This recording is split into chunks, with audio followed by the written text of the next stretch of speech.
नमस्ते मित्रों। कार्तिक माह स्नान का जितना फल मिलता है उतना ही फल हमको कार्तिक माह में राई दामोदर भगवान कार्तिक भगवान की कथाएं सुनने से मिलता है। इसीलिए कार्तिक स्नान के साथ साथ हमें दिन में और रात्रि जागरण में कथाएं भी अवश्य सुनना चाहिए।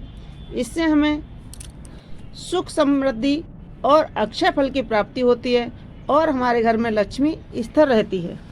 चिड़ा चिड़ी की कथा। एक बुढ़िया कार्तिक का व्रत करती थी तो उसको भगवान श्री कृष्ण खिचड़ी का कटोरा रख जाते थे और बुढ़िया व्रत खोल लेती थी। पड़ोसने देखकर जलती थीं कि इसका कोई नहीं है, फिर भी खिचड़ी इसको खाने के लिए मिल जाती है। एक दिन बुढ़िया कार्तिक नहाने गंगा जी गई हुई थी। भगवान आए और खिचड़ी का बेला मकान में रखकर गए। पड़ोसन ने खिचड़ी का बेला उठाकर मकान के पीछे फेंक दिया। बुढ़िया आई तो उसे खिचड़ी का बेला नहीं दिखाई दिया। देखा तो कहीं नहीं मिला। वह भूखी रही और कहने लगी कि कहाँ गई मेरी खिचड़ी, कहाँ गया मेरा बेला। पिछवाड़े में उस खिचड़ी के 2 फूल बनकर उग गए। एक दिन राजा शिकार खेलने गया तो बुढ़िया के घर के बाहर से जा रहा था तो उसको वह फूल दिखाई दिए। राजा फूल तोड़कर ले गए। रानी ने उन फूल को देखकर सूंघे तो रानी को गर्व रह गया। राजा रानी के कोई संतान नहीं थी। फूल सूंघने से रानी के 2 पुत्र पैदा हुए। वह लड़के बड़े होने लगे पर बच्चे किसी से बातचीत नहीं करते थे। दोनों लड़के शिकार खेलने जाते तो रास्ते में बुढ़िया मिलती थी। बुढ़िया कहती, कहाँ गए मेरे खिचड़ी कहाँ गया मेरा बेला। लड़के कहते, हम ही तेरी खिचड़ी हैं, हम ही तेरा बेला है।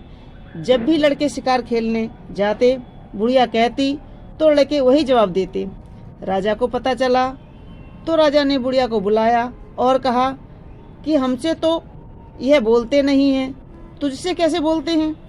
बुढ़िया ने कहा कि मुझे इस बात का नहीं मालूम, लेकिन मैं कार्तिक व्रत करती हूँ तो श्री कृष्ण भगवान मुझे खिचड़ी दे जाते हैं, परंतु एक दिन मुझे खिचड़ी नहीं मिली।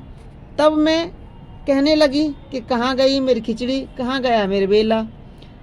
तब लड़के बोले कि तुम्हारी पड़ोसन ने खिचड़ी फेंक दी थी तो उसके फूल बन गए। राजा तोड़कर ले आए और उससे हम लड़के हो गए।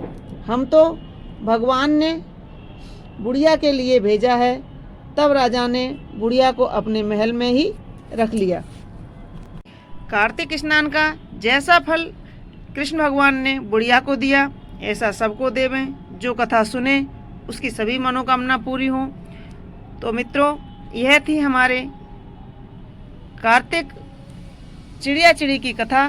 आपको कैसी लगी हमें कमेंट्स बॉक्स में ज़रूर लिखें और हमारे वीडियो को लाइक करें, शेयर करें और सब अवश्य करें। आगे भी कथाओं से जुड़े रहने के लिए सब कर लेंगे तो आपको नोटिफिकेशन आता रहेगा और हम आपको इसी तरह कथाएं सुनाते रहेंगे। धन्यवाद।